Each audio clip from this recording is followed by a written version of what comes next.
Assalamualaikum warahmatullahi wabarakatuh. Ustazah akan menjelaskan materi hari ini tentang daur hidup hewan. Jadi, ini ada kaitannya dengan materi sebelumnya yaitu pertumbuhan dan perkembangbiakan. Tapi untuk hari ini Ustazah jelaskan daur hidup khusus untuk hewan ya. Jadi, disimak baik-baik materinya. Nah, untuk gambar di samping itu ada gambar kucing dan gambar ayam. Apa maksudnya? Silahkan disimak baik-baik. Nah, dan didengarkan dengan baik ya. Semua makhluk hidup mengalami siklus hidup atau daur hidup. Dari lahir atau menetas, kemudian menjadi dewasa, berkembang biak hingga akhirnya mati. Begitu seterusnya hingga membentuk suatu pola yang berulang. Hewan memiliki daur hidup yang beragam. Ada yang lahir seperti kucing. Coba lihat di gambarnya. Jadi kucing melahirkan anak itu persis dengan induknya ya. Kemudian ada yang menetas seperti ayam contohnya.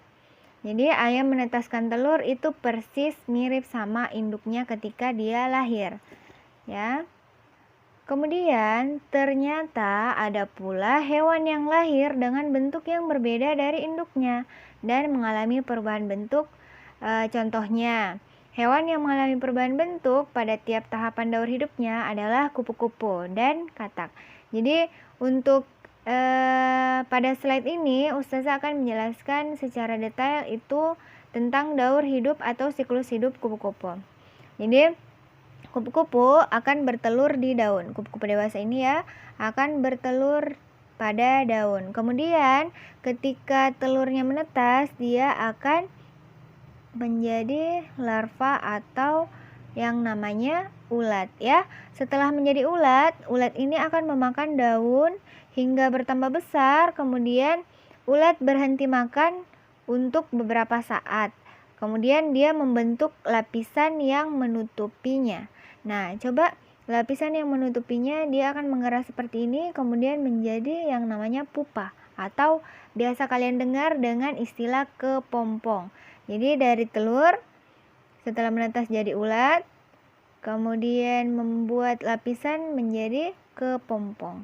Jadi setelah menjadi kepompong, 1 atau 2 hari seekor kupu-kupu keluar dari kepompongnya. Nah, setelah jadi kepompong, beberapa hari kemudian dia akan keluar menjadi kupu-kupu dewasa kembali. Nah, setelah menjadi kupu-kupu dewasa, dia akan bertelur kembali, kemudian menjadi larva, kemudian menjadi kepompong. Jadi, itu akan berulang seterusnya membentuk siklus hidup kupu-kupu. Nah, untuk selanjutnya, Ustazah akan menjelaskan daur hidup katak. Nah, katak dewasa itu akan bertelur. Setelah bertelur, dia tidak mirip dengan induknya, tidak langsung jadi katak. Dia jadi berudu dulu atau biasa kita dengar dengan istilah kecebong ya.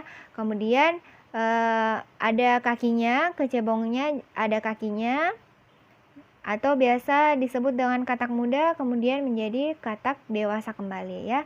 Begitu siklus hidup katak. Nah, tugas kalian itu selesaikan Ayo Berlatih di halaman 115. Itu ada beberapa siklus hewan yang kalian bisa lihat pada halaman buku kalian. Boleh jangkrik, boleh belalang, boleh kupu-kupu. Jadi tabel itu silahkan diisi ya pada halaman 115. Daur hidup hewan.